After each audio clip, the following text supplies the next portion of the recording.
आज से हमारी उत्तराखंड शुरू हो रही है और ये उत्तराखंड की पहली क्लास है। इसके अंतर्गत हम देखेंगे कि उत्तराखंड के अंतर्गत जो उत्तराखंड की जो भौगोलिक स्थिति है वो भारत के परिप्रेक्ष्य में कहाँ है, और उत्तराखंड की जो अपनी भौगोलिक सीमाएं हैं वो कैसी कैसी हैं और क्या क्या हैं। तो इसके हम फैक्ट वाइज इसकी शुरुआत करेंगे। साथ में जो चीज़ें समझाने वाली होगी वो मैं समझाऊंगा और मैप के थ्रू उन्हें दिखाऊंगा। तो इसमें देखो, स्टार्ट करते हैं इसे। उत्तराखंड का क्षेत्रफल, ये आप सब जानते हैं कि उत्तराखंड का क्षेत्रफल 53,483 वर्ग किलोमीटर है, जो कि देश के क्षेत्रफल का 1.69% है। ठीक है, तो जो उत्तराखंड का क्षेत्रफल है वो यहाँ डायरेक्ट यह भी पर्सन आ चुका है पहले, तो ये क्षेत्रफल आपको डायरेक्ट याद कर लेना। ठीक है, इसको कोई समझाने वाली चीज़ नहीं है, ये डायरेक्ट ही रटना पड़ेगा आपको, इसको रटना पड़ेगा। इसके अलावा जो जो ये क्षेत्रफल है उत्तराखंड का 53,483 वर्ग किलोमीटर, ये पूरे भारत का 1.69% है। तो ये दोनों फैक्ट आपको याद करने होंगे, इसमें कोई समझाने वाली चीज़ नहीं है। आगे बढ़ते हैं। इसमें क्षेत्रफल की दृष्टि से राज्य का देश में 18वां स्थान है। केंद्र शासित प्रदेशों को मिलाकर 19वां स्थान है क्षेत्रफल की दृष्टि से। तो आपको ये पता होना चाहिए कि जो क्षेत्रफल के हिसाब से जो हमारा राज्य है उत्तराखंड, अगर वो देखा जाए तो 18वें नंबर पर आता है। 17 अन्य राज्य हैं जो क्षेत्रफल में इससे बड़े हैं और उत्तराखंड का नंबर 18वां है। लेकिन अगर केंद्र शासित प्रदेशों को भी मिलाया जाए तो क्षेत्रफल में इसका क्रम 19वां आता है। तो इसमें जो एक केंद्र शासित प्रदेश बढ़ जाता है वो है आपका लद्दाख, जिसकी कि मैप पर लोकेशन ये वाली लोकेशन है लद्दाख की। तो ये केंद्र शासित प्रदेशों में सिर्फ एक ही केंद्र शासित प्रदेश उत्तराखंड से बड़ा है, वो है लद्दाख। तो इसलिए लद्दाख बड़ा होने के कारण केंद्र शासित प्रदेशों को मिलाकर उत्तराखंड का स्थान 19वां हो जाता है। ठीक है, उसके अलावा जो अगला फैक्ट है, सन 2000 में उत्तराखंड 11वां हिमालय राज्य बना। तो जो उत्तराखंड राज्य भी 9 नवंबर सन 2000 को बना, लेकिन उसके साथ साथ उत्तराखंड को हिमालय राज्य का दर्जा भी दिया गया सन 2000 में ही। हिमालय राज्य के लिए थोड़ा बहुत छूट होती है, बजट संबंधी कुछ मामलों में उसके लिए छूट होती है, और काफ़ी मतलब अन्य राज्यों के मुकाबले उससे काफ़ी हेल्प की जाती है केंद्र की तरफ से। ठीक है, तो उत्तराखंड हिमालय राज्य का क्रम आ सकता है। तो उत्तराखंड हिमालय राज्यों के क्रम में 11वां हिमालय राज्य था। ठीक है, ये आपको याद कर लेना है। इसके बाद देखो, उत्तराखंड भारत के उत्तर पश्चिम दिशा में है। भारत के उत्तर पश्चिम दिशा में है, तो इसको मैप पे देखो कि कैसे भारत के उत्तर पश्चिम दिशा में है उत्तराखंड। ठीक है, अगर हम भारत का मैप देखें यहाँ पर, तो भारत भारत को अगर हम 4 दिशाओं में बांटें तो इसमें एक ये देखना, ये देखो। ठीक है, इसमें आपको पता है, आप रीजनिंग भी देखते हो कि ऊपर उत्तर, ठीक है, नीचे दक्षिण, नीचे आपका दक्षिण होता है, इधर पूरब होता है, ठीक है, और इधर पश्चिम होता है। तो ये 4 दिशाएं मैप में होती है आमतौर पे। तो अगर हम देखेंगे कि जो भारत का, अब देखो जो भारत के हिसाब से अगर हम भारत को 4 हिस्सों में बांटें, तो जो उत्तराखंड का, क्योंकि हम ये अपने हिसाब से नहीं बांट सकते, हम इसे इसका भारत का ऐसे में मिडिल लेंगे और ऐसे में भी मिडिल करेंगे, तो लगभग लगभग यही भाग जो मैंने बनाया है ये भारत की दिशा की स्थिति बन जाती है। भारत की चारों दिशाओं की लगभग ये स्थिति बनती है। ठीक है, तो इसमें देखो उत्तराखंड इसके हिसाब से एक तो उत्तर में है, उत्तर में, और साथ में पश्चिम में। तो भारत के परिप्रेक्ष्य में अगर उत्तराखंड का लोकेशन पूछी जाए तो वो है उत्तर पश्चिम दिशा भारत के परिप्रेक्ष्य में। ठीक है, तो ये आपको ध्यान रखना है कि दिशा के 2-3 सवाल बनते हैं उत्तराखंड की से रिलेटेड, या भारत के भी जब भी जब भी कोई दिशा के सवाल पूछे जाएंगे तो वो आपको देखना है कि वो किसके परिप्रेक्ष्य में पूछा हुआ है। ठीक है, तो इस बात पर ध्यान देना है कि किसके, एग्जाम्पल के लिए आप अगर देखो कि ये उत्तर में है, मतलब ये कोई यहाँ पे एक बिंदु है, ये उत्तर में है अभी। ठीक है, अभी हम नॉर्मली इसे उत्तर में बोल रहे हैं, लेकिन अगर हम यहाँ इस रेखा के परिप्रेक्ष्य में इसे देखें तो तब तो ये दक्षिण में है। तो बोलने का मतलब ये है कि जब भी दिशा से संबंधित कोई बात की जाती है तो हमेशा परिप्रेक्ष्य देखना है कि किस परिप्रेक्ष्य में पूछा जा रहा है दिशा को। ठीक है, तो इसमें ये आप समझ गए कि भारत के परिप्रेक्ष्य में उत्तराखंड एक तो उत्तर में है। देखो, क्योंकि भारत को अगर हम बीच बीच से काटेंगे तो लगभग लगभग ये भारत का मिडिल आएगा, तो इस हिसाब से तो ये हो गया उत्तर में। और अगर ऐसे में पूरब से पश्चिम में मिडिल काटेंगे तो लगभग लगभग यहाँ पे आएगा। ठीक है, इस हिसाब से ये हो गया पश्चिम में। तो उत्तर पश्चिम भारत के परिप्रेक्ष्य में उत्तराखंड की दिशा हो गई। ठीक है, तो ये फैक्ट आप समझ गए होंगे। इसके अलावा उत्तराखंड हिमालय के पश्चिम मध्य भाग में है। अगला फैक्ट है यहाँ पे कि उत्तराखंड हिमालय के पश्चिम मध्य भाग में, ये वाला फैक्ट देखो, ये तो हम देख चुके हैं ऊपर वाला, इसको देखो अभी। पश्चिम मध्य भाग में, तो पश्चिम मध्य का मतलब अब देखो कैसे है। अगर हम हिमालय को देखें तो हिमालय, जब भी आपने इंडियन ज्योग्राफी में पढ़ा होगा कि हिमालय का ये है विस्तार, ठीक है। तो इसमें आप देखो कि जो ये हिमालय है यहाँ से यहाँ तक, इसको मैं ऐसे रखता हूँ, ठीक है, ये हिमालय है। तो अगर हम इसका देखो मिडिल मिडिल करेंगे तो क्या होगा, इसका लगभग लगभग मिडिल अगर मान के चलो तो हिमालय का, तो लगभग लगभग यहाँ पे आएगा इसका मिडिल, ठीक है।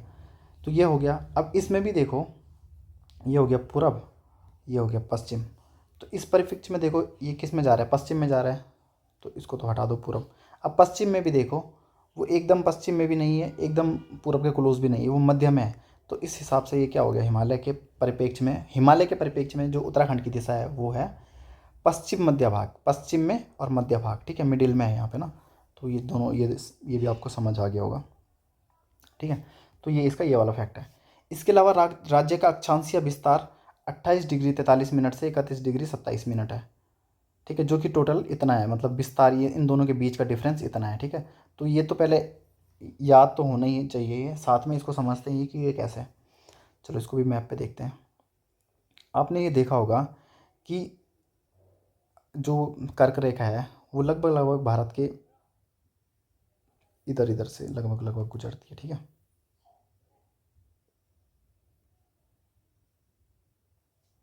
लगभग लगभग इससे गुजरती है। तो आपको पता है कि कर्क रेखा 23.5 डिग्री होती है, 23.5 डिग्री उत्तरी अक्षांश होती है, ठीक है। तो अगर ये 23.5 इसको माने तो ऊपर 24 होगा, 25 होगा, 26 होगा, 27 होगा, तो लगभग 28 डिग्री, 28 डिग्री 43 से 31 डिग्री 27, 28 डिग्री 43 से, और जो ये ऊपर वाला हिस्सा होगा ये होगा 31 डिग्री 27, ठीक है। तो ये दोनों के जो बीच का डिफरेंस है वो है 2 डिग्री 44।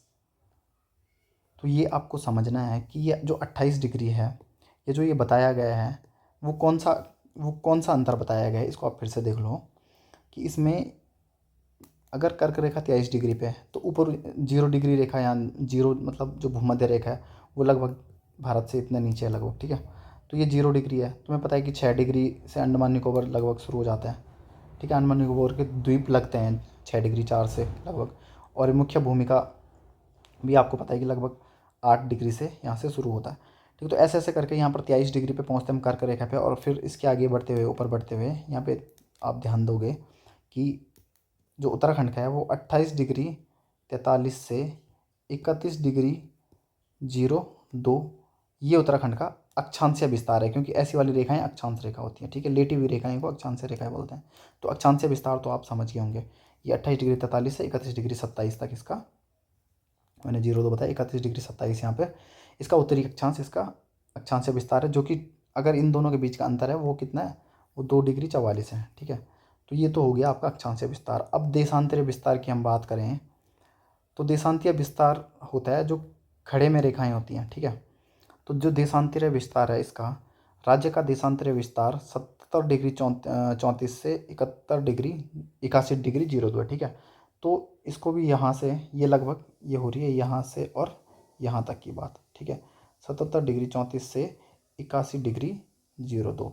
तो ये वाली बात यहाँ पर हो रही है, ठीक है। तो ये दोनों समझना है आपको, क्योंकि देशांतर रेखाएं ऐसे ऐसे ऐसे होती है। तो इस प्रकार ये इतना लगभग कितना 3 डिग्री 28 फैला हुआ है ये देशांतर। इसका क्वेश्चन ये भी आ सकता है डायरेक्ट कि उत्तराखंड जो है वो जो उत्तराखंड का देशांतरीय विस्तार का कुल कितना मतलब मान है, या उत्तराखंड का देशांतरीय विस्तार कुल कितना है। तो ये भी क्वेश्चन आ सकता है, और ये भी क्वेश्चन आ सकता है कथन में कि उत्तराखंड का देशांतरीय विस्तार इतना है, अक्षांशीय विस्तार इतना है, दोनों कथन सही है, एक कथन गलत है, या जो भी करके।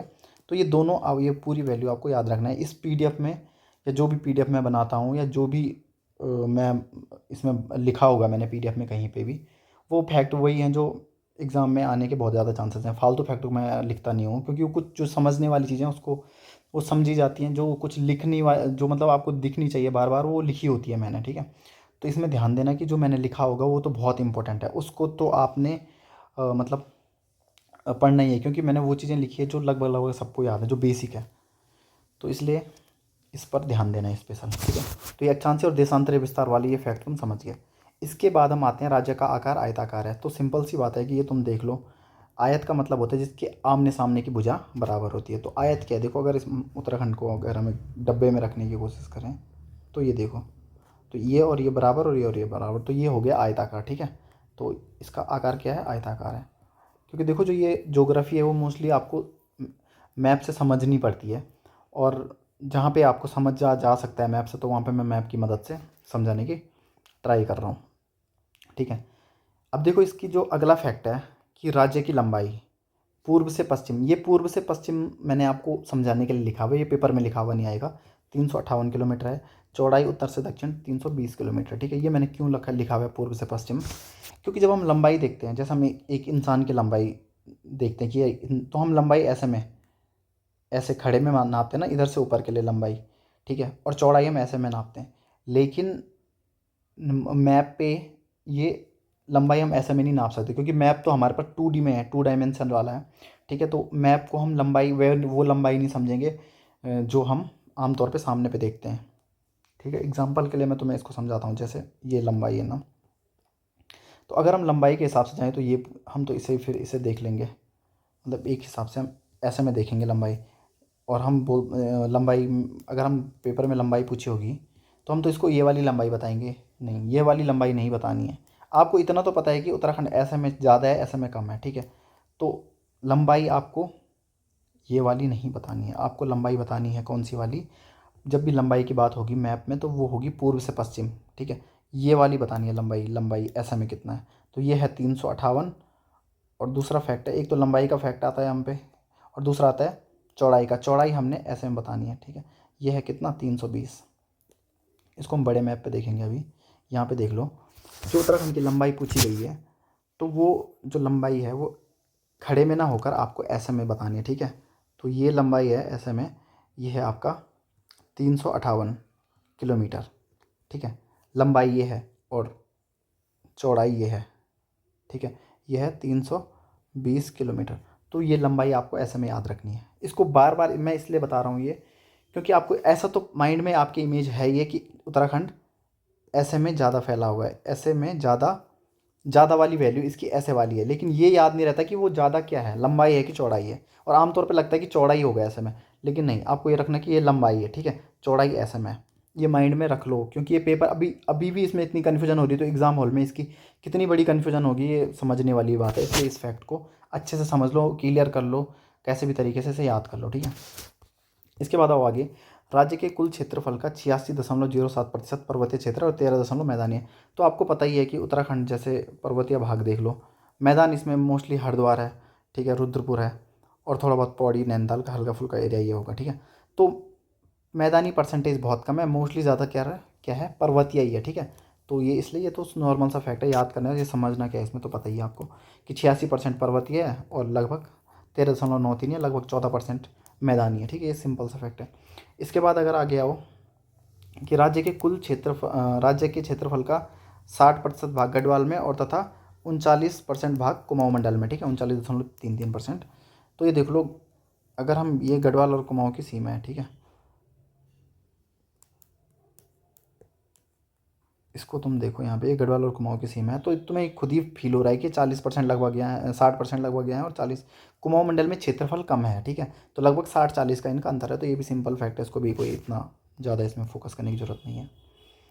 ठीक है, तो ये हमने जो ये फैक्ट पढ़े हैं, ये जो फैक्ट यहाँ पे लिखे थे, ये इसको मैंने थोड़ा समझाने का प्रयास किया है। अब इसका सेकंड जो पार्ट है वो समझो तुम, कि अब हम जिलों के बारे में जानेंगे, या इसके बाद हम सीमाओं के बारे में पढ़ेंगे। तो सीमाओं के बारे में पढ़ने से पहले आपको थोड़ा पता होना चाहिए कि हमारा है क्या, मतलब हमारा जिला कौन सा है, क्या है। ठीक है, तो वैसे आमतौर पर सभी जानते हैं, लेकिन जो नए होंगे, जिनको अभी इतनी मैप की इतनी वो जिन्होंने मैप अच्छे से समझा नहीं है, तो उनके लिए ज़रूरी है। अच्छा, ये मैप जो है, अगर आप उत्तराखंड की तैयारी करें तो मैप आपको याद होना ही चाहिए। अगर मैप याद नहीं है, मैप में जिलों की लोकेशन याद नहीं है, तो आपको हर फैक्ट को याद करने में दिक्कत आएगी।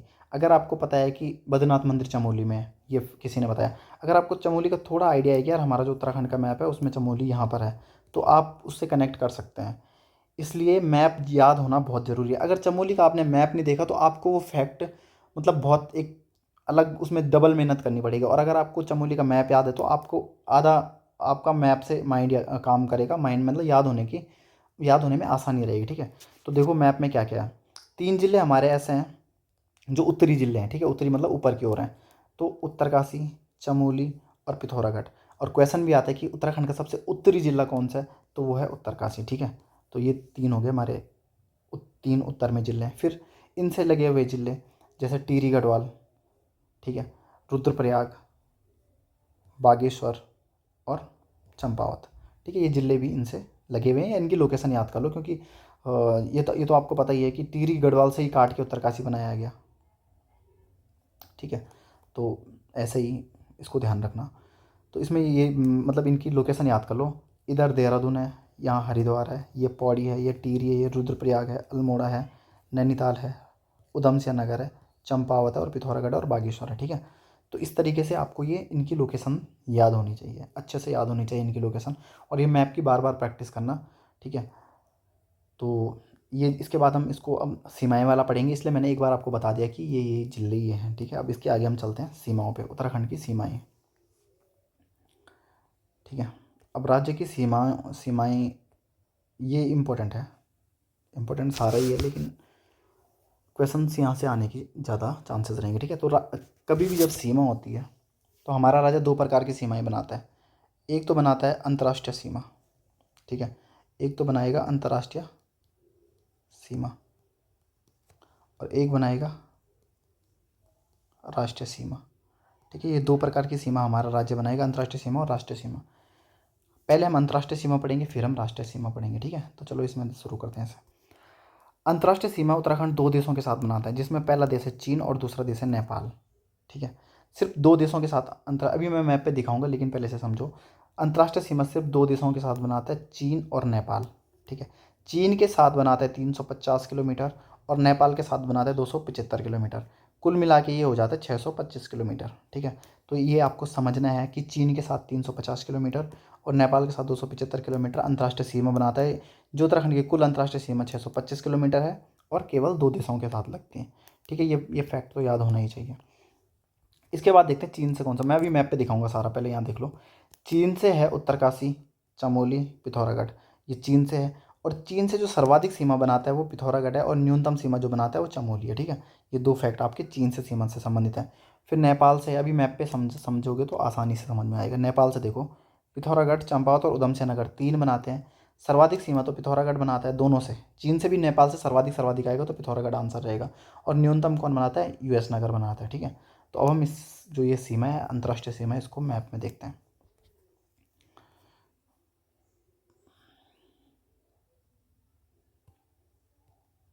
अब देखो इसमें अंतर्राष्ट्रीय सीमा में ये जो ग्रीन सीमा है, ग्रीन वाली कलर में, ये है चीन, ये इधर है चीन, ठीक है। और ये जो ग्रीन कलर में जितनी सीमा है ये है चीन की सीमा, ठीक है। ये जो मैंने ग्रीन कलर में उत्तराखंड का, अगर तुम मैप देखो इसको, तो ये जो ग्रीन कलर की सीमा है ये है चीन की सीमा। और जो ये पर्पल कलर की सीमा है ये है नेपाल की सीमा, ठीक है। तो पहले देखो चीन से कौन कौन सीमा बना रहा है। यहाँ से शुरू करें अगर हम, तो इधर तो हो गया हिमाचल प्रदेश, लेकिन यहाँ से हमारा उत्तराखंड का उत्तरकाशी जनपद। तो पहला तो उत्तरकाशी जनपद, ये वाली सीमा पूरी उत्तरकाशी से लग रही है, ठीक है। फिर चमोली से और फिर पिथौरागढ़ से। हमने दूसरा फैक्ट पढ़ा था कि सर्वाधिक सीमा चीन के साथ पिथौरागढ़ बनाता है, ठीक है। तो देखो ये पिथौरागढ़ है, इसकी सीमा यहाँ से शुरू होकर यहाँ तक है चीन के साथ, ठीक है। तो पिथौरागढ़ सर्वाधिक लंबी सीमा बनाता है चीन के साथ। और सबसे कम कौन बनाता है, चमोली। तो ये चीन के साथ सीमा हमने देख ली, ठीक है। इसके बाद अगर हम नेपाल की बात करें, यहाँ पर नेपाल है। नेपाल के साथ अगर हम देखेंगे तो नेपाल के साथ पिथौरागढ़, चंपावत और यूएस नगर, ये 3 जिले सीमा बना रहे हैं। यहाँ पे ये इनकी लोकेशन है 3 जिलों की। अगर पिथौरागढ़ के साथ हम नेपाल के साथ हम देखेंगे, सर्वाधिक सीमा जो बना रहा है वो लगभग इतनी, तो ये बना रहा है आपका पिथौरागढ़। नेपाल और पिथौरागढ़ की सीमा सर्वाधिक है, ठीक है। ये नेपाल है इधर, ठीक है। तो सर्वाधिक सीमा कौन बना रहा है, पिथौरागढ़। उसके बाद सबसे कम केवल इतनी, यहाँ पे देखो केवल इतनी इतनी सीमा, तो ये बना रहा है कौन, यूएस नगर, ठीक है। और ये कौन, चंपावत। तो 3 जिले बनाते हैं नेपाल के साथ भी सीमा, जिसमें से सर्वाधिक बनाता है पिथौरागढ़ और सबसे कम बनाता है यूएस नगर। अच्छा, इसके बाद एक अंतर्राष्ट्रीय सीमा से एक सवाल आता है या आएगा कि सर्वाधिक अंतर्राष्ट्रीय सीमा किस जिले की है। तो सर्वाधिक अंतर्राष्ट्रीय सीमा किस जिले से लगती है, तो वो है आपका पिथौरागढ़ से। देखो यहाँ से और यहाँ तक इसकी इतनी सबसे ज़्यादा अंतर्राष्ट्रीय सीमा इसकी है। और सबसे कम अंतर्राष्ट्रीय सीमा किसकी है? तो सबसे कम अंतर्राष्ट्रीय सीमा यूएस नगर की, केवल इतनी इतनी सीमा है, ठीक है। और कुल कितने जिले अंतर्राष्ट्रीय सीमा बनाते हैं? तो 1 2 3 4 और 5, केवल 5 जिले अंतर्राष्ट्रीय सीमा बनाते हैं। देखो हर चीज़ लिखी नहीं जा सकती, कुछ चीज़ें समझाने वाली होती हैं, कुछ लिखी हुई हैं, ठीक है। तो ये चीज़ें अगर लिखने में भूल गया हूँ तो ये याद रखना कि 5 जिलों की सीमा अंतर्राष्ट्रीय सीमा बनाते हैं, जिसमें सबसे ज़्यादा पिथौरागढ़ और सबसे कम यूएस नगर, ठीक है। तो ये आप समझ गए हैं अंतर्राष्ट्रीय सीमा, ये दोनों, ठीक है। और टोटल सीमा कितनी अंतर्राष्ट्रीय? 625 किलोमीटर, जिसमें कि नेपाल से 275 लगती है और चीन से 350 लगती है, ठीक है। और केवल 2 देशों के साथ हमारी अंतर्राष्ट्रीय सीमा है। तो ये तो हो गई हमारी अंतर्राष्ट्रीय सीमा। इसके बाद हम अगर आएंगे, इसके बाद हम जो अगला वो देखेंगे वो है राष्ट्रीय सीमा, ठीक है। राष्ट्रीय सीमा, तो हमारी जो राष्ट्रीय सीमा है वो भी केवल 2 राज्यों से लगती है, ठीक है। केवल 2 राज्यों से हमारी राष्ट्रीय सीमा लगती है। कौन कौन से 2 राज्य हैं? एक तो है हिमाचल प्रदेश और दूसरा है उत्तर प्रदेश, ठीक है। हिमाचल, पहले फैक्ट पढ़ लो, उसके बाद मैप पे देखेंगे इसे। हिमाचल प्रदेश से हमारे कितने ज़िले लगते हैं? हमारे 2 ज़िले लगते हैं। कौन कौन से? उत्तरकाशी और देहरादून लगते हैं हिमाचल प्रदेश से। और वहाँ से हिमाचल प्रदेश के हमारे इन 2 ज़िलों से हिमाचल प्रदेश के 3 ज़िले, कौन कौन? किन्नौर, शिमला और सिरमौर, ये 3 ज़िले लगते हैं, ठीक है। और एक ज़िला ऐसा है शिमला ज़िला, जिसकी सीमा दोनों ज़िलों से, राज्य के उत्तरकाशी और देहरादून दोनों से लगती है, ठीक है। तो ये फैक्ट इसको ऐसे याद रख लेना। हिमाचल से, ये इसमें ऐसी है, हिमाचल से सर्वाधिक, मतलब ये भी एक फैक्ट है अगर इतना डीप आ गया कभी, कि हिमाचल से सर्वाधिक सीमा उत्तरकाशी की लगती है और न्यूनतम सीमा देहरादून की लगती है। और केवल इन दोनों की ही सीमा वैसे लगती है हिमाचल से, ठीक है। तो इसको मैप पे देखते हैं अभी। देखो हमने कहा हिमाचल से हमारे केवल 2 ज़िलों की सीमा लगती है। हिमाचल से हमारे केवल 2 ज़िलों की सीमा लगती है, वो है उत्तरकाशी और देहरादून, ठीक है। उत्तरकाशी और देहरादून की सीमा लगती है। अब हमने देखा कि उत्तरकाशी की सीमा 2 ज़िलों से लगती है, एक तो ये हो गया किन्नौर, एक ये हो गया शिमला, ठीक है। और उत्तरकाशी और ये देहरादून उत्तरकाशी का बॉर्डर है, ये वाला। अब देखो जो देहरादून है उसकी सीमा भी 2 से लगती है, शिमला और सिरमौर से, ठीक है। ये हमने देख लिया। मतलब हम ये बताना, मतलब इसमें ये देखेंगे कि जो उत्तराखंड है उसके 2 ज़िले उत्तरकाशी और देहरादून, वो हिमाचल प्रदेश के 3 ज़िलों से सीमा लगाते हैं, जिसमें कि उत्तरकाशी भी 2 से और देहरादून भी 2 से लगता है, ठीक है। क्वेश्चन ऐसा भी आ सकता है, निम्नलिखित में से देहरादून की सीमा किस ज़िले से नहीं लगती है, ठीक है। और किन्नौर भी ऑप्शन में हो गया, बाकी ये दोनों हो गया और एक ज़िला कोई और हो गया। तो ये भी ध्यान देना है कि किसकी सीमा किससे नहीं लग रही है। उत्तरकाशी की सिरमौर से नहीं लग रही है, ठीक है। देहरादून की किन्नौर से नहीं लग रही है, या उत्तरकाशी की किस किस से लग रही है, ये याद रख लो फिर, ठीक है। या फिर ये लगेगा कि शिमला की सीमा या किस ज़िले की सीमा, हिमाचल प्रदेश के किस ज़िले की सीमा दोनों से लग रही है, तो वो भी देख लो यहाँ पे, ठीक है। तो ये मैप है, इसको समझो ऐसे। अच्छा यहाँ तक है हिमाचल प्रदेश, यहाँ पे तक हिमाचल प्रदेश है, ठीक है। इसके आगे फिर ये यूपी शुरू हो गया यहाँ से। तो पहले तुमने यहाँ पे ये ध्यान देना है कि देखो इसको, ये है हिमाचल प्रदेश का सीमा, इतने के बीच में हिमाचल प्रदेश की सीमा, ठीक है। तो ये 3 ज़िले देख रहे होंगे तुम हिमाचल प्रदेश के, ठीक है। तो ये लगभग तुम्हें पता। अच्छा उत्तरकाशी देखो, इसकी बहुत ज़्यादा सीमा लग रही है। तो हिमाचल प्रदेश से सर्वाधिक सीमा उत्तरकाशी की और सबसे कम देहरादून की, केवल इतने, ठीक है। तो ये दोनों फैक्ट भी तुम्हें याद हो गए होंगे या समझ आ गए होंगे। इसको देख लेना दोबारा, जिसको समझ में नहीं आएगा वो थोड़ा देख लेना दोबारा से इसको, ठीक है। क्योंकि हमारे पास सिलेबस बड़ा है तो मैं और स्लो इसे नहीं कर सकता, ये स्पीड लगभग इतनी रखनी पड़ेगी क्योंकि बहुत ज़्यादा सिलेबस है और उसको जल्दी कवर करना है। इसके बाद हम हिमाचल प्रदेश का तो हम समझ चुके हैं। इसके बाद देखो उत्तर प्रदेश का।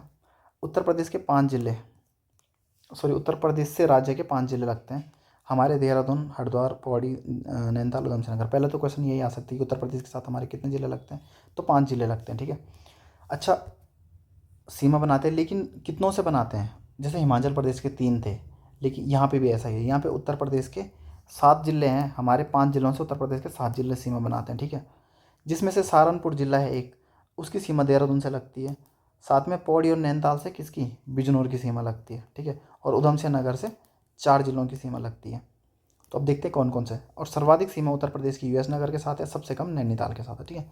इस फैक्ट को अब वहाँ पर देखते हैं, इन फैक्टों को अब मैप में देखते हैं। देखो यूपी की सीमा शुरू हो रही है यहाँ से और यहाँ तक, ठीक है। यहाँ पे तक, यहाँ से और यहाँ तक, ठीक है। इतनी लगभग ये यूपी की सीमा है। अब इस बीच में देखो कि यूपी की सीमा से जो जो यूपी का जो पहला ज़िला है सहारनपुर, सीमा में जो हमारे हमसे लगने वाला एक ज़िला है सहारनपुर, वो देहरादून से लगा रहा है। तो पहला क्वेश्चन तो पहला तो तुम्हें ये फैक्ट याद होना चाहिए कि देहरादून की सीमा यूपी के किस ज़िले से लगती है। ठीक है, केवल एक से लगती है, वो किससे लग रही है, देहरादून से लग रही है। ठीक है, या सहारनपुर से लग रही है देहरादून की सीमा, या सहारनपुर की सीमा देहरादून से लग रही है। ठीक है, तो ये फैक्ट याद होना चाहिए कि हमारी राजधानी देहरादून से केवल यूपी के एक ज़िले की सीमा लगती है, सहारनपुर की। फिर इसके बाद आओ, क्या सहारनपुर की सीमा सिर्फ उससे लग रही है देहरादून से? नहीं, सहारनपुर की सीमा हरिद्वार से भी लग रही है। अब देखो हरिद्वार से किस किस की लग रही है, एक तो सहारनपुर हो गया, एक हो गया मुजफ्फरनगर, ठीक है, और साथ में बिजनौर। तो हरिद्वार से 3 ज़िलों की सीमा लगती है। हरिद्वार से कितने ज़िलों की सीमा लग रही है? 3 ज़िलों की सीमा लग रही है यूपी के, सहारनपुर, मुजफ्फरनगर और बिजनौर।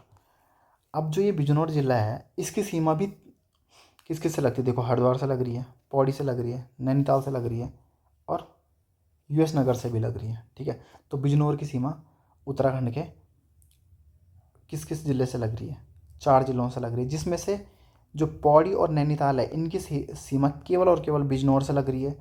ठीक है, जैसे देहरादून की सीमा केवल सहारनपुर से लग रही है, पौड़ी की सीमा केवल बिजनौर से लग रही है, नैनीताल की सीमा भी केवल बिजनौर से लग रही है। ठीक है, हरिद्वार की 3 से लग रही है। इसके बाद आओ, ये इसके बाद यूएस नगर की सीमा 4 ज़िलों से लगती है। तो कौन कौन से 4 ज़िले हैं? देखो, पहला मुरादाबाद, रामपुर, बरेली और पीलीभीत। इन 4 ज़िलों से आपकी यूएस नगर की सीमा लगती है। देखो यूएस नगर है और ये 4 ज़िलों से इसकी सीमा लगी हुई है। ठीक है, तो ये ध्यान देना आपको कि इसमें किस किस की सीमा किससे लगती है। इसको फिर से अच्छे से रिवीजन कर लो कि देखो देहरादून से हमारी सीमा लगती है सहारनपुर की, फिर हरिद्वार आता है, हरिद्वार की सीमा 3 ज़िलों से लगती है, सहारनपुर, मुजफ्फरनगर और बिजनौर।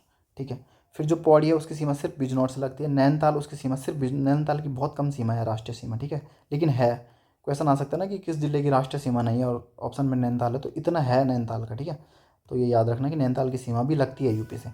तो पौड़ी और नैनीताल की सीमा सिर्फ बिजनौर से लगती है। फिर जो हमारा यूएस नगर है उसकी सीमा मुरादाबाद, रामपुर, बरेली और पीलीभीत से लगती है। इसमें ये चीज़ ध्यान दी होगी हमने कि हमने कहा था कि हमारे 5 ज़िलों की सीमा यूपी के 7 ज़िलों से लगती है। तो देखो 1 2 3 4 और 5 यूएस नगर, और इनके भी देख लो, यूपी के भी 7 ज़िले लगते हैं। 4 तो यूएस नगर से लग गए आपके 4 ज़िले। ठीक है, उसके बाद 5 6 और 7 सहारनपुर। ठीक है, तो ये आपने जो ऊपर फैक्ट देखा उसको हमने ये मैप के थ्रू समझा दिया है। जिसको डाउट होगा वो तो दोबारा से देख लेना इसे, वो फिर से समझ सकता है इस चीज़ को। ठीक है, तो इसके बाद हम इसमें राष्ट्रीय सीमा पढ़ चुके हैं, ये दोनों हिमाचल प्रदेश में और यूपी की हम सीमाएं पढ़ चुके हैं। इसके बाद हम आगे देखते हैं, इसमें आंतरिक सीमा अब थोड़ा देख लेते हैं। राज्य के 4 ज़िले, कौन कौन से 4 ज़िले? टिहरी, रुद्रप्रयाग, बागेश्वर। राज्य के 4 ज़िले टिहरी, रुद्रप्रयाग, बागेश्वर और अल्मोड़ा की सीमाएं किसी देश या राज्य से नहीं लगती, और जिसकी सीमा राज्य या देश से नहीं लगती उसे हम बोलते हैं आंतरिक जिला। तो राज्य के 4 ज़िले कितने आंतरिक? क्वेश्चन पहले ये आ सकता है कि राज्य के कितने ज़िले आंतरिक है? 4 ज़िले। इसमें से ध्यान देगा दोगे आपकी 2 ज़िले तो गढ़वाल मंडल में आंतरिक है और 2 ज़िले कुमाऊं मंडल में आंतरिक है। ठीक है,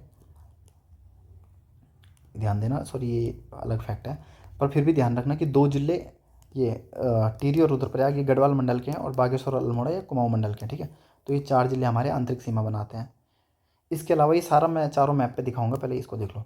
गढ़वाल मंडल के 2 ज़िले कौन कौन से? चमोली और पौड़ी कुमाऊं मंडल के 4 ज़िलों से लगते हैं। ठीक है, ये भी एक फैक्ट है कि गढ़वाल मंडल के 2 ज़िले कुमाऊं मंडल के 4 ज़िलों से सीमा बनाते हैं।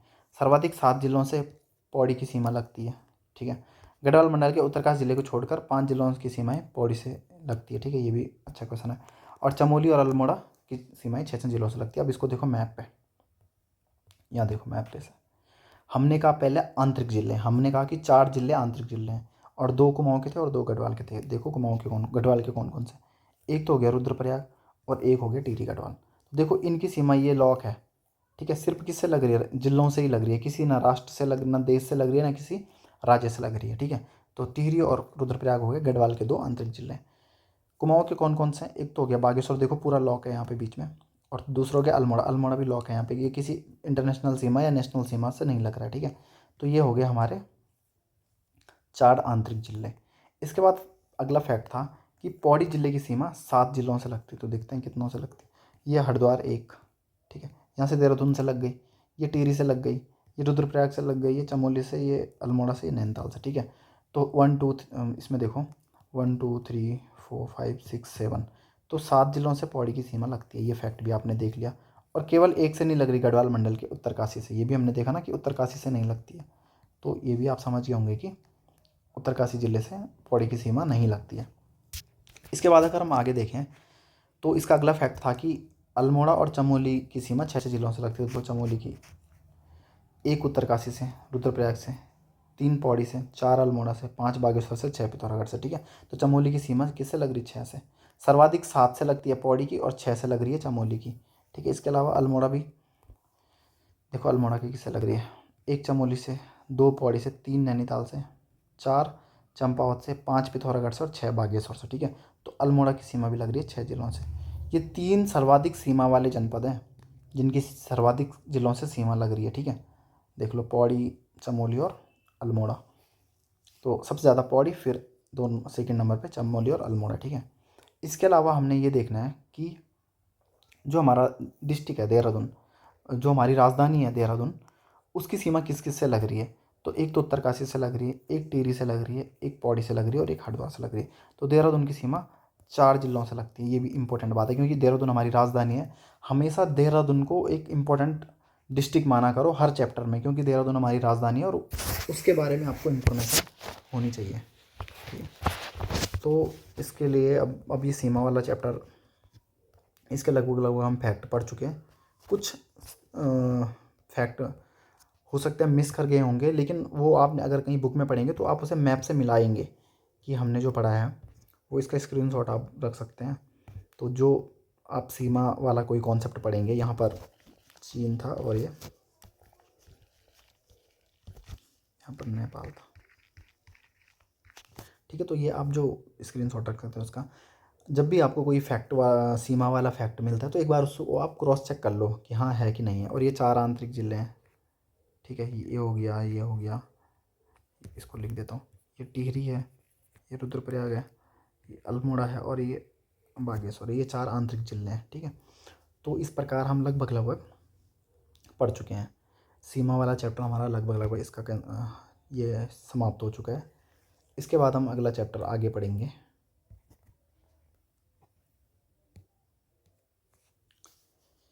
तो अब देखो, इसका जो अगला पार्ट है उत्तराखंड के भूगोल के अंतर्गत। ठीक है, उत्तराखंड के भूगोल के अंतर्गत हमने थोड़ा राज्य की भौगोलिक स्थिति देखी, राज्य की सीमाएं देखी, और अब हम इसमें देखेंगे भौगोलिक विभाजन, क्योंकि किसी भी राज्य का विभाजन अलग अलग आधार पर हो सकता है। ठीक है, जैसे हमने अभी एक राजनीतिक विभाजन देखा कि ये ज़िले की सीमा है, ये राजनीतिक विभाजन है कि कोई ज़िले की सीमा कितनी है। इसी प्रकार भौगोलिक विभाजन होता है उस ज़िले की भौगोलिक स्थितियों के आधार पर। तो इस ज़िले में जो हमारी राज्य में भौगोलिक स्थितियों के आधार पर, तो अब हम देखेंगे हमारे राज्य में जो भौगोलिक स्थितियाँ हैं वो किस किस प्रकार की है। तो हमारे राज्य में को 8 भौगोलिक क्षेत्रों में बांटा गया। ठीक है, 8 भौगोलिक, कौन कौन से? ट्रांस या पार हिमालय, मुख्य या ग्रेटर हिमालय, लघु या मध्य हिमालय, दून, शिवालिक, भाबर तराई और गंगा का मैदान। ठीक है, ये 8 हिस्सों में से बांटा हुआ है। अगर हम इसको थोड़ा मैप पे देखें, थोड़ा सा, ये इतना एक्यूरेट मैप नहीं है बट ये थोड़ा आइडिया के लिए। ठीक है, ये एक्यूरेट नहीं है, कोई इसमें इतना चैलेंज नहीं कर सकता कि मतलब इससे कोई इतना वो ना समझे कि एक्यूरेट है या इससे कोई गलत आइडिया ना ले। सिर्फ ये एक आइडिया के लिए बनाया हुआ मैप है। ठीक है, तो ट्रांस हिमालय लगभग हमारा एकदम टॉप एरिया में है हल्का। महान हिमालय हमारे पास 6 जिलों में फैला हुआ है। ठीक है, ऐसा लघु हिमालय लगभग 9 जिलों में फैला हुआ है। फिर शिवालिक हिमालय, भाबर और ये तराई और ये दक्षिण गंगा का मैदान, ये सब हम आगे आगे पढ़ेंगे। लेकिन ये एक आपके आइडिया के लिए कि ये विभाजन है किस प्रकार का, तो उसके लिए हमने ये मैप देख सकते हैं, मतलब हम। ठीक है, तो ये ट्रांस हिमालय हो गया, ये महान हिमालय, उसके नीचे ये। इस प्रकार हमारे उत्तराखंड को जो 8 भौगोलिक हिस्सों भौगोलिक क्षेत्रों में बांटा हुआ है, उसका ये थोड़ा मैप के टाइप से वो है। अब हम इसका फैक्ट देखेंगे, इसके प्रत्येक भाग में जाएंगे और उसमें हम देखेंगे कि क्या क्या इसमें इसके अंतर्गत पाया जाता है। अच्छा, अगर जो फर्स्ट इसमें हमारा वो है ट्रांस हिमालय। तो राज्य का जो ट्रांस हिमालय है उसके अंतर्गत जैक्सर श्रेणी आती है। ठीक है, हमारे जो ट्रांस हिमालय उसके अंतर्गत जैक्सर श्रेणी आती है हमारे राज्य में। ठीक है, ये अब ये फैक्ट है, वो श्रेणी जो जैक्सर श्रेणी यही है इसमें। ठीक है, इसको ही समझो तुम कि हमारा जो ट्रांस हिमालय के अंतर्गत जैक्सर श्रेणी आती है। इसके अलावा राज्य के जो प्रमुख दर्रे हैं वो ट्रांस हिमालय में पाए जाते हैं। अच्छा, दर्रे क्या होता है? तो जो ये दर्रे होता है, इसका दूसरा नाम है गिरिद्वार। ठीक है, इंग्लिश में पासेस भी बोलते हैं इसे। तो गिरिद्वार का, द्वार का मतलब दरवाज़ा और गिरी मतलब पहाड़ों से जो दरवाजे होते हैं। ठीक है, तो जो ये दर्रे हैं ये हमारे जितने भी जो हम दर्रे पढ़ते हैं, जितने भी दर्रे हम आगे पढ़ेंगे, वो सारे हमारे ट्रांस हिमालय के अंतर्गत आते हैं। ठीक है, तो इसको थोड़ा देख लो एक बार कि कैसा है ये दर्रे। हमारा जो यहाँ से चीन की सीमा है इतनी, चीन के साथ हमारे कई सारे दर्रे हैं। ठीक है, और अधिकतर दर्रे यहीं आते हैं। दर्रे मतलब हम चीन से व्यापार करते थे, तो ये जैसे अलग अलग पहाड़ों के बीच से रास्ते होते हैं, तो इन्हें दर्रे बोलते हैं। तो ये वाला एरिया है जिसमें बहुत सारे दर्रे हमारे पाए जाते हैं। ठीक है, तो ये समझो कि दर्रे वाला हिस्सा कहाँ पे, ट्रांस हिमालय में। कुछ दर्रे यहाँ भी हैं, लेकिन ज़्यादातर दर्रे आपके ट्रांस हिमालय में ही होंगे। ठीक है, कुछ महान हिमालय में भी हो जाएंगे, ऐसे कोई सारे के सारे दर्रे वहाँ हों ऐसा कोई ज़रूरी नहीं है। राज्य में ट्रांस हिमालय क्षेत्र की ऊंचाई सिंधु तल से, अच्छा ये इंपॉर्टेंट है कि सिंधु तल से है ये। ठीक है, जो ट्रांस हिमालय की ऊंचाई है वो सिंधु तल से है, जो भी ऊंचाई हम बता रहे हैं 2500 मीटर से 3500 मीटर तक है। ठीक है, तो ट्रांस हिमालय की ऊंचाई भी आने का बहुत बहुत चांस है, क्योंकि भले ही ये सबसे ऊपर है लेकिन इसकी ऊंचाई ग्रेटर हिमालय और लघु हिमालय से कम है। ठीक है, तो इसको ध्यान देना, लगभग ग्रेटर हिमालय से तो कम ही है इसकी ऊंचाई। तो इसकी ऊंचाई आपको पता होनी चाहिए कि 2500 से 3500 मीटर तक ही है हमारी ट्रांस हिमालय। ठीक है, और ट्रांस हिमालय और जो मुख्य हिमालय उनके बीच सच्चर जोन या हिंज लाइन है। ठीक है, तो इसको हम इसमें देखेंगे, अगर इनको जो इनके जो बीच ये है, ये सच्चर जोन है, इन दोनों को जो अंतर करता है इन दोनों के बीच में। ठीक है, इन दोनों को जो अलग करता है वो सच्चर जोन या हिंज लाइन है। ठीक है, तो ये थोड़ा इसको तुम देख लेना, इसे समझ जा, इसको मतलब याद कर लेना, ये याद करने वाली चीज़ें हैं। कौन से हिमालय को कौन डिवाइड करता है, या किस किस हिमालय के बीच क्या है वो पता होना चाहिए। तो ट्रांस हिमालय और मुख्य हिमालय के बीच में क्या है, सच्चर जोन या हिंज लाइन। ठीक है, इस फैक्ट को। इसके बाद आते हैं हमारे जो मुख्य हिमालय। अच्छा, इसमें जो दर्रे हैं, ऐसे ही ग्रेटर हिमालय में पर्वत आते हैं, महत्वपूर्ण चोटियाँ। ये सारा अलग स्टैटिक वीडियो में कवर होगा। ये अगर मैं यहाँ पर कवर करूँ इसे, अगर मैं यहाँ दर्रे पढ़ाने लग जाऊँ, तो जो इस टॉपिक की समझ है वो कम हो जाएगी। वो ये टॉपिक शायद ग्रेटर हिमालय फिर इस क्लास में ना आए, और इस तरीके से टॉपिक बंट जाएगा। पहले इस टॉपिक को समझो, फिर इसके अंतर्गत जो चीज़ें हैं वो हम पढ़ेंगे। जैसे प्रमुख दर्रे, यहाँ पे स्टार लगाया हुआ है तो इसलिए लगाया क्योंकि ये पढ़ने हैं, और ये अलग से वीडियोज़ में आएगा प्रमुख दर्रा। अभी हम इस टॉपिक की समझ यहाँ पे बना रहे हैं। ठीक है, क्योंकि दर्रे अलग से एक टॉपिक है, तो फिलहाल इसे अभी छोड़ो यहाँ पर। अब दूसरा ग्रेटर हिमालय या बृहत हिमालय। इस पहले जो ग्रेटर हिमालय है या लघु हिमालय, इनके नाम आपको पता होना चाहिए कि किस हिमालय को क्या बोलते हैं।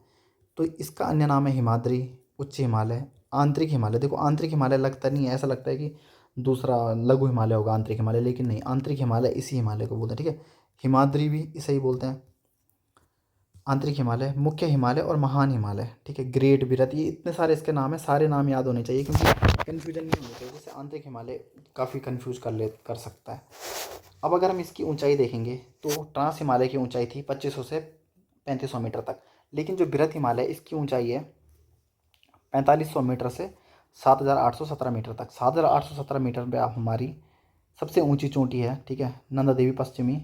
तो इसलिए यहाँ इस चोटी तक की ऊंचाई को क्या माना गया है, हमारे राज्य की जो ग्रेटर हिमालय उसकी ऊंचाई माना गया है। ठीक है, क्योंकि उससे ऊपर हमारे पास कोई चोटी नहीं है। ठीक है, तो सबसे ऊंची चोटी हमारी जो है वहाँ तक कहाँ से, 4500 मीटर से लेकर। ठीक है, और ये जो हिमालय है उसको भी हमने जब उसके जो चार जो देखो इसमें से ये है कि जो ये चार टाइप हैं, दो उनको छोड़ के, ये हिमालय के भाग हैं। इस हिमालय के भाग में सबसे ऊंचा हिमालय ग्रेटर हिमालय। ठीक है, तो यही इस पर लिखा हुआ है कि यह हिमालय की सबसे ऊंची श्रेणी है। तो सबसे ऊंची श्रेणी कौन सी हिमालय की, वो है आपका ग्रेटर हिमालय। ठीक है, इसके बाद इसमें आगे देखो, इसमें महत्वपूर्ण चोटियाँ आती हैं, जैसा कि मैंने अभी बताया। तो महत्वपूर्ण चोटियाँ भी अलग से वीडियो में बताई जाएंगे। साथ में महत्वपूर्ण ग्लेशियर इसमें आते हैं, इसका भी अलग, ये भी एक, ये सारे चोटियाँ, दर्रे, ग्लेशियर, ये अलग वीडियो का टॉपिक है। ठीक है, ये सब ग्रेट हिमालय के अंतर्गत आते हैं। ठीक है, राज्य में नंदा देवी पश्चिमी ग्रेट हिमालय व राज्य की सबसे ऊंची चोटी है, जिसकी ऊंचाई कितनी है, 7817 मीटर। ये मैं भी बता चुका हूँ। ठीक है, तो ये सब इसमें ही आता है। कितने जिलों में ग्रेट हिमालय फैला हुआ है, तो 6 जिलों में फैला हुआ है। ठीक है, और ये जिले आपको पता होना चाहिए, मैं भी ऊपर मैप पे दिखाऊंगा। अगर हिमालय के परिप्रेक्ष्य में हम वर्षा देखेंगे तो राज्य में सबसे कम वर्षा इसमें होती है। ठीक है, सबसे कम वर्षा इसमें होती है, राज्य में सबसे कम वर्षा ग्रेट हिमालय में होती है। ठीक है, ये फैक्ट भी आपको अच्छे से पता होना चाहिए हिमालय के परिप्रेक्ष्य में वर्षा का जो क्या है कि जैसे जितना ऊंचा हिमालय है वो उसकी उसमें उतनी कम वर्षा पाई जाती है। तो ग्रेट हिमालय में सबसे कम, इसके बाद मध्य हिमालय में इससे ज़्यादा, और बाह्य हिमालय में सर्वाधिक वर्षा होती है। ठीक है, तो इसको भी देखेंगे। सबसे ठंडी जलवायु यहाँ पर पाई जाती है। ग्रेट हिमालय का मूल निवासी भोटिया जनजाति को कहा जाता है। ग्रेटर हिमालय और लघु मध्य या लघु हिमालय के बीच मेन सेंट्रल थ्रस्ट या मुख्य केंद्रीय भ्रंश रेखा पाई जाती है। ठीक है, तो अब देखो यहाँ पर इसको समझो थोड़ा सा, हमने इस ग्रेट हिमालय के बारे में क्या क्या फैक्ट पढ़े। ठीक है, तो देखो ये महान हिमालय है, इसके बारे में हमने क्या क्या फैक्ट पढ़ा। जो लास्ट में पढ़ा कि मुख्य केंद्रीय भ्रंश या मेन सेंट्रल थ्रस्ट MCT इसको लघु हिमालय से अलग करती है। ठीक है, MCT इसको लघु हिमालय से अलग करती है, लघु या मध्य। ठीक है, मध्य इसी को बोलते हैं। तो एक तो ये फैक्ट पढ़ा हमने। दूसरा, ये 6 जिलों में फैला हुआ है। देखो कौन कौन से जिलों में। उत्तरकाशी में ये देखो, ये ग्रीन कलर दिख रहा है, यहाँ पर रुद्रप्रयाग में भी दिख रहा है, टिहरी में भी दिख रहा है, और चमोली, बागेश्वर और पिथौरागढ़। तो ये 6 जिले हैं जिनमें हमारा क्या है, ग्रेट हिमालय पाया जाता है। अच्छा, वर्षा की मात्रा को लेके सबसे कम वर्षा होती है यहाँ पर। इसके बाद वर्षा में इसकी मात्रा ऐसे में बढ़ती है। ठीक है, यानी कि ये बढ़ रही है, ये वर्षा की मात्रा बढ़ रही है। ग्रेट हिमालय में सबसे कम, फिर लघु हिमालय में उससे ज़्यादा, और सर्वाधिक वर्षा होती है शिवालिक हिमालय में। तो वर्षा की मात्रा को लेके ये है।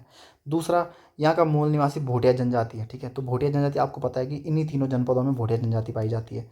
तो मूल निवासी इनका भोटिया जनजाति है। ये जो उत्तरकाशी है, चमोली या पिथौरागढ़ है, इन 3 जनपदों में भोटिया जनजाति पाई जाती है। क्यों? क्योंकि भोटिया जनजाति ग्रेट हिमालय में ग्रेट हिमालय में ज़्यादातर निवास करती है, और ग्रेट हिमालय इन तीनों जनपदों में सर्वाधिक है। ठीक है, तो ये वर्षा या अन्य फैक्ट इसमें हमने देख चुके हैं। बाकी नंदा देवी पश्चिम में सबसे ऊंची चोटी है, और ग्लेशियर और चोटियाँ आती है इसमें। ठीक है, तो ये ग्लेशियर भी हम पढ़ेंगे इसमें। और MCT या मुख्य केंद्रीय भ्रंश रेखा। ठीक है, तो सेंट्रल और केंद्र, अगर तुम्हें इसको हिंदी इंग्लिश में कन्फ्यूजन होती है तो सेंट्रल से केंद्र को कनेक्ट किया करो कि इस सेंट्रल का मतलब केंद्र होता है। ठीक है, तो इसके आगे हम चलते हैं, अब अगला हिमालय देखते हैं।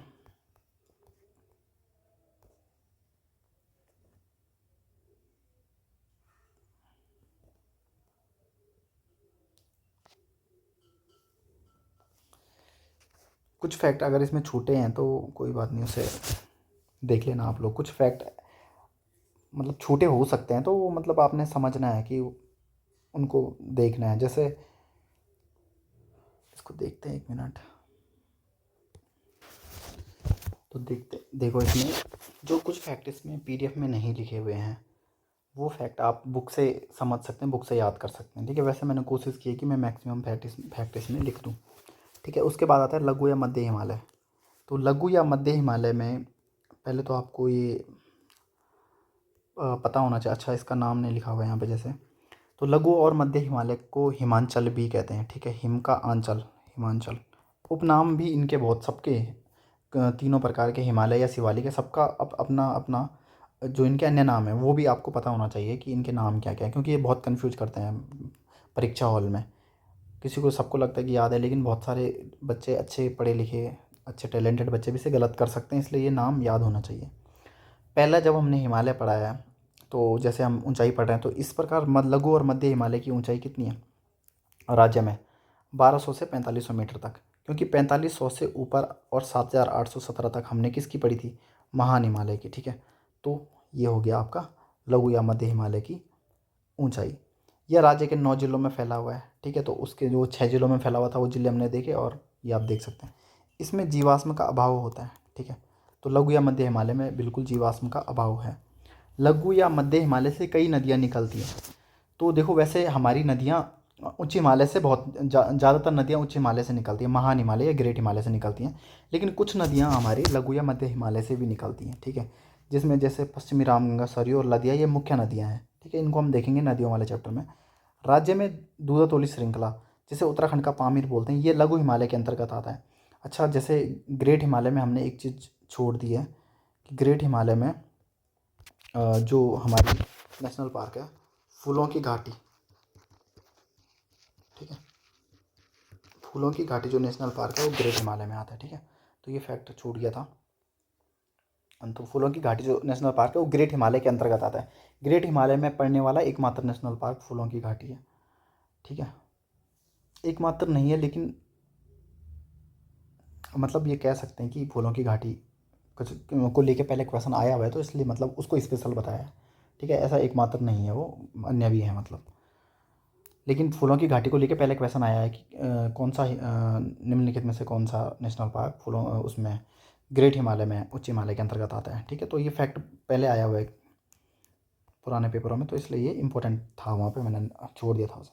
अच्छा, इसके बाद ये देखते हैं लघु या मध्य हिमालय। तो लघु या मध्य हिमालय में एक 2-2 श्रेणी है जिसे उत्तराखंड का पामीर कहते हैं। ठीक है, यह श्रृंखला 3 जनपदों में फैली हुई है, अल्मोड़ा, पौड़ी और चमोली में। ये 3 जनपदों में ये फैली हुई है, अल्मोड़ा, पौड़ी और चमोली में। ठीक है, इसके बाद अभी हम इसके बारे में यहाँ पर पढ़ेंगे, लेकिन पहले इस लघु या मध्य हिमालय के अन्य फैक्ट देख लो। मध्य हिमालय में एक बुग्याल है, तो बुग्याल भी आपका अलग टॉपिक में पढ़ाया जाएगा। ताल भी इसमें अधिकतर ताल इसी में आते हैं। ठीक है, तो ताल भी आपका अन्य टॉपिक में पढ़ा जाएगा। और मध्य हिमालय और शिवालिक हिमालय के बीच मुख्य सीमांत दरार या मेन बाउंड्री फॉल्ट, इसे MBT भी बोलते हैं शॉर्ट में। ठीक है, MBT द्वारा अलग होता है। ठीक है, तो ऊपर हमने देखा कि जो लघु हिमालय और उच्च हिमालय के बीच कौन था, MCT। ठीक है, अब लघु मध्य हिमालय और शिवालिक हिमालय या बाह्य हिमालय के बीच कौन था, MBT। और उससे ऊपर कौन था, ट्रांस हिमालय और उच्च हिमालय के बीच सच्चर जोन या हिंज लाइन। तो ये सारी जो ये इनको लेके पेपर में कई बार क्वेश्चन आया हुआ है, तो ये अच्छे से आपको याद करना है। ठीक है, तो यहाँ पे कौन है, मेन बाउंड्री। तुम अगर इंग्लिश और हिंदी में नहीं आता तो एक शब्द पकड़ो, जैसे बाउंड्री का मतलब होता है सीमांत, वहाँ पे सेंट्रल का मतलब था केंद्रीय। ठीक है, तो ऐसे शब्द से क्या करो, इसमें कन्फ्यूजन होती है अगर। अच्छा, जो हमारा दूधातोली श्रृंखला था वो उत्तराखंड का पामीर, यह अल्मोड़ा, चमोली और पौड़ी जिलों में फैला हुआ है। इससे 5 नदियाँ निकलती है, पश्चिमी रामगंगा, आटागाड़, वुनो, पश्चिमी नयार और पूर्वी नयार। ये 5 नदियाँ, इसका उद्गम इस दूधातोली श्रृंखला से होता है। ठीक है, इसी दूधातोली श्रृंखला के पास में कोदिया बगड़ है और वहाँ पर बीरचंद सिंह गढ़वाल जी की समाधि है, जहाँ की प्रतिवर्ष 12 जून को इनकी स्मृति में मेला लगता है। ठीक है, तो ये बात भी आपको याद रखनी है। अगर हम दूधातोली श्रृंखला की लोकेशन देखें मैप में, तो दूधातोली श्रृंखला इस एरिया में, लघु हिमालय के अंतर्गत इस एरिया में। ठीक है, ये हो गया चमोली, ये वाला एरिया तो चमोली का इसमें, ये अल्मोड़ा का है और ये पौड़ी का है। ठीक है, तो लगभग इस एरिया में दूधातोली श्रृंखला है, इस एरिया में। इससे 5 नदियाँ निकलती है, तो ये आपको ध्यान रखना है। ठीक है, तो अभी इसको आगे देखते हैं, बाकी बाद में एक बार मैप में सारा समझाएंगे। फिर इसके बाद आता है दून द्वार क्षेत्र। ठीक है, तो दून द्वार क्षेत्र या मध्य हिमालय और शिवालिक श्रेणियों के बीच पाई जाने वाली, ठीक है, ये दून द्वार क्षेत्र पूरे मतलब ये बहुत ज़्यादा वो नहीं है, फैला हुआ नहीं है, लेकिन उत्तराखंड में इसका विभाजन में जो हमने 8 आधारों पे विभाजन किया था उसमें इसको रखते हैं। ठीक है, क्योंकि ये एकदम हिमालय का ही ये पूर्णतः भाग नहीं है, लेकिन ये अपनी विशेषता के कारण इसे रखा जाता है। ठीक है, मध्य हिमालय और शिवालिक श्रेणियों के बीच क्षैतिज और चौरास घाटियाँ आई हैं। ठीक है, ये घाटी है, मतलब एक हिसाब से इसको तुम समझो तो ये घाटी है। इसकी औसत ऊंचाई 350 मीटर से 750 मीटर तक है। राज्य का जो सबसे बड़ा दून है वो देहरादून है। ठीक है, और देहरादून की कई लोग लंबाई चौड़ाई भी याद करते हैं, तो कर सकते हो आप, बुक में लिखा हुआ है, पर मेरे हिसाब से फ़िलहाल इतना याद रख लो कि इसकी सबसे बड़ा दून जो है वो देहरादून है। दूसरा, ये मध्य हिमालय और शिवालिक श्रेणियों के बीच है, ये भी पता होना चाहिए। अब देखो, कुछ 4-5 दून है जो पेपर में आता है कि ये किस ज़िले में है। तो एक तो हो गया पाटली दून और कोटा दून, ये दोनों आपके नैनीताल ज़िले में है। दूसरा कोठारी दून और चौखम दून, ये दोनों आपके पौड़ी ज़िले में है। ठीक है, तो ये आपका ये तीनों दून, ये देहरादून, ये चारों, बाकी ये 4 दून आपको याद करने हैं कि कौन किस ज़िले में है। पाटली और कोटा दून नैनीताल में है और कोठारी और चौखम दून पौड़ी में है। ये पेपर में आए हुए हैं एक बार का। ठीक है, अगर दून क्षेत्र में जलवायु की बात करें तो उपोष्ण प्रकार की जलवायु पाई जाती है। ठीक है, उपोष्ण प्रकार की जलवायु। इस क्षेत्र में अधिकतम जनघनत्व है, क्योंकि यहाँ पर क्या है कि मौसम थोड़ा ठीक है, मतलब अच्छा मौसम होता है यहाँ पर, तो यहाँ पर जनघनत्व अधिक पाया जाता है। और ये चौरास घाटियाँ, यहाँ पर बसने के लिए एक अनुकूल दशा होती है। ठीक है, तो इसलिए यहाँ पर ज़्यादातर अधिकतम घनत्व पाया जाता है। घनत्व मतलब ज़्यादा लोग यहाँ पर निवास करते हैं। इसके बाद हम आएंगे हिमालय का जो अगला भाग है वो बाह्य हिमालय और शिवालिक क्षेत्र इसे बोलते हैं। शिवालिक शब्द का अर्थ वैसे तो होता है शिव की भौहें, ठीक है। इस क्षेत्र का अन्य नाम है, इसे हिमालय का पाद या पैर, हिमालय का पैर कहते हैं क्योंकि ये सबसे निचला भाग है हिमालय का, तो ये हिमालय का पैर हो गया, ठीक है। इसकी औसत ऊंचाई राज्य में 700 मीटर से 1200 मीटर तक है। इसके अन्य फैक्ट हैं, ये हिमालय की सबसे नवीन श्रेणी है, इसमें जीवाश्म पाए जाते हैं, ठीक है। तो नवीन होने के कारण इसमें जीवाश्म पाई जाती है, ये फैक्ट बहुत ज़्यादा इंपॉर्टेंट है क्योंकि ऊपर आया था कि मध्य हिमालय में जीवाश्म का अभाव है, तो यहाँ पर आपको पता होना चाहिए कि इसमें जीवाश्म, सर्वाधिक जीवाश्म इसमें पाए जाते हैं, ठीक है। प्राचीन नाम इसका मैनाक पर्वत है। सर्वाधिक वर्षा मैंने बताया था कि सबसे कम होती है उच्च हिमालय में, उसके बाद सबसे कम होती है उच्च हिमालय में, फिर उसके बाद मध्य हिमालय में उससे कम होती है, और शिवालिक हिमालय में सर्वाधिक वर्षा ज़्यादा होती है, ठीक है। तो ऊपर से नीचे को वर्षा का क्रम बढ़ता है। अगर क्वेश्चन पेपर में आया हुआ है कि हिमालय के परिप्रेक्ष्य में वर्षा का क्रम उत्तर से दक्षिण की ओर जाने पर मतलब क्या होता है, तो उत्तर से दक्षिण की ओर आने पर हिमालय के परिप्रेक्ष्य में वर्षा की मात्रा बढ़ती है, ठीक है। अगर आएगा कि दक्षिण से उत्तर में जाने पर वर्षा की मात्रा में क्या प्रभाव पड़ता है हिमालय क्षेत्र में, तो वर्षा की मात्रा घटती है। ऐसे कथन और फैक्ट वाले ऐसे जो ये फैक्ट हैं, ये कथन वाले क्वेश्चन में आने की ज़्यादा संभावना रहती है, ठीक है। और यहाँ की जो जलवायु है वो किस प्रकार की है, गर्म शीतोष्ण प्रकार की यहाँ की जलवायु पाई जाती है। इसके बाद अगर हम देखें तो भाबर क्षेत्र, तो जैसे ही पहाड़ लगभग इंड होता है तो मैदान लगभग शुरू होते हैं, तो भाबर क्षेत्र आता है। भाबर क्षेत्र क्या है कि शिवालिक के दक्षिण में स्थित है। यहाँ की भूमि कण कण पत्थर युक्त उबड़ खाबड़ होती है। इस क्षेत्र का निर्माण पहाड़ों से उतरने वाली वेगवती नदियों द्वारा लाए गए अवसरों से। देखो होता क्या है, और यहाँ पर ना जो ये कंकण पत्थर युक्त होती है, इसके अंतर नदियाँ लुप्त सी दिखाई देती हैं, ठीक है। तो जैसे ये उच्च हिमालय है यदि, इसके बाद ये लघु या मध्य हिमालय है, ठीक है, और ये शिवालिक सिम हिमालय है। तो जब ये नदियाँ लगभग लगभग मैदानों में पहुँचने वाली रहती हैं तो ये अपने साथ पत्थर लाती हैं, ठीक है। और ये कुछ दूरी तक ये पत्थर बहते हैं क्योंकि जब तक ढाल होगी, जब सीधा सीधा होगी तो ये पत्थर रुकने बैठते हैं।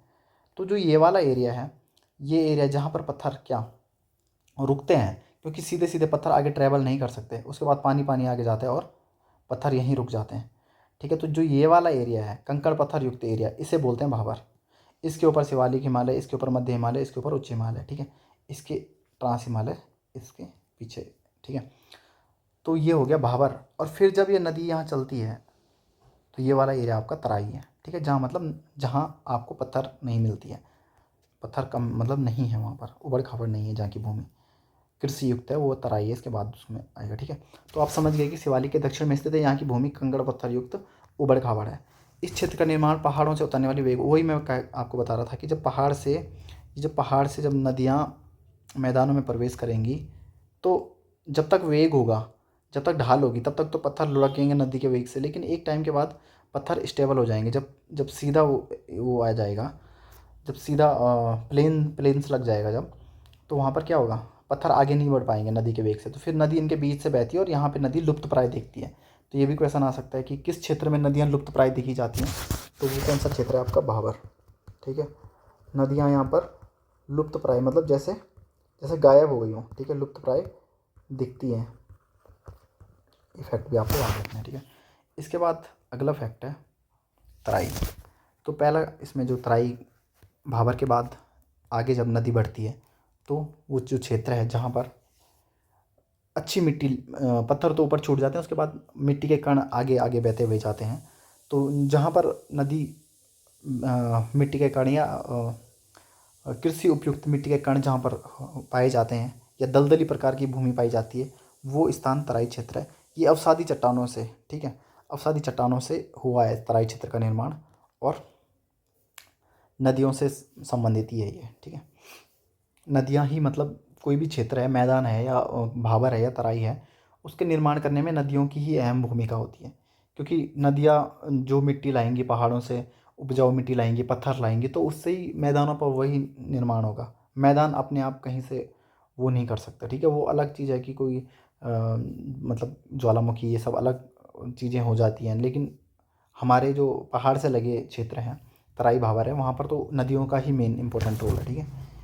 तराई क्षेत्र का जो प्रमुख क्वेश्चन है या इम्पोर्टेंट फैक्ट है, वो पाताल तोड़ कुएं पाए जाते हैं, ठीक है। ये फैक्ट पहले भी आया हुआ है पेपर में। तो किस क्षेत्र में पाताल तोड़ कुएं पाए जाते हैं, तराई क्षेत्र में, ठीक है। अब देखो तराई क्षेत्र में कौन कौन सा क्षेत्र आता है, ये ऐसे क्वेश्चन भी पेपर में आने वाले हैं धीरे धीरे, जिस हिसाब से कंपटीशन का लेवल धीरे धीरे बढ़ता जा रहा है। तो ऐसे फैक्ट आपको पता होना चाहिए कि पौड़ी और नैनीताल का दक्षिणी क्षेत्र, उधम सिंह नगर का अधिकांश क्षेत्र, ठीक है, मैक्सिमम क्षेत्र उधम सिंह नगर का तराई के अंतर्गत आता है, ठीक है। तो पौड़ी, नैनीताल और उधम सिंह नगर में तराई क्षेत्र आपका फैला हुआ है।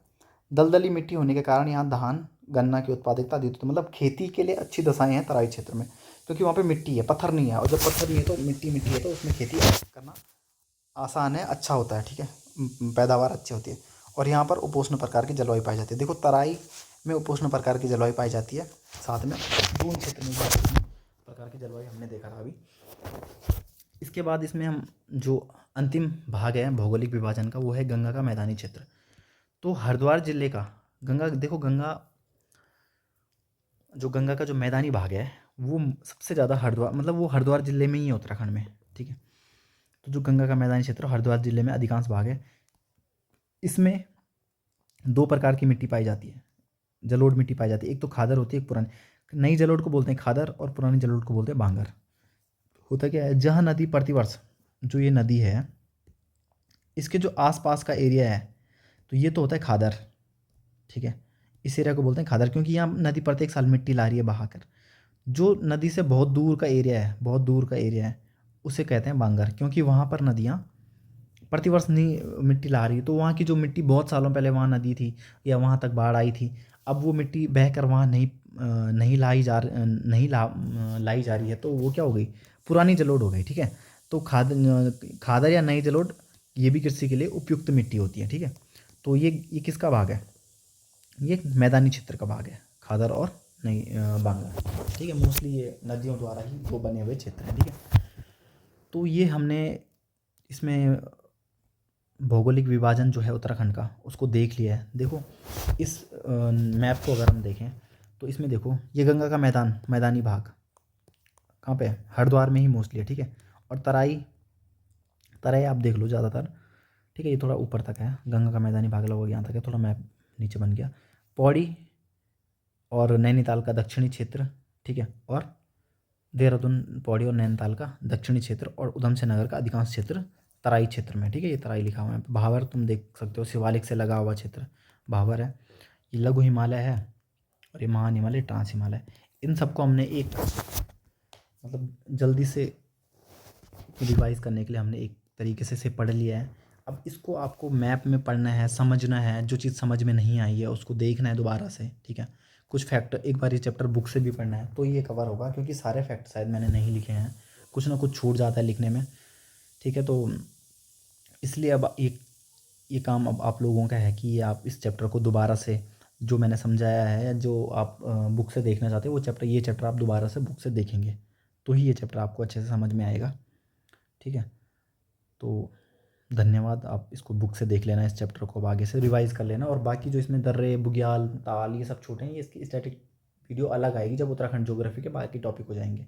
पहले हमने समझने वाले टॉपिक करने हैं, और समझने वाले टॉपिक के बाद हम रटने वाले टॉपिक करेंगे, ठीक है। तो आप इसको बुक से पढ़ेंगे, इसके बाद बुक से पढ़ेंगे और इस चैप्टर में पकड़ बनाएंगे। उत्तराखंड ज्योग्राफी का अच्छा रोल होता है हमारे एग्ज़ाम में, ठीक है। 40 नंबर की उत्तराखंड आती है, उसमें से जब अच्छा आएगा तो 12 से 15 नंबर भी ज्योग्राफी आई हुई है कई पेपरों में, ठीक है। और कम से कम 7-8 नंबर तो आता ही है लगभग हर एग्ज़ाम में।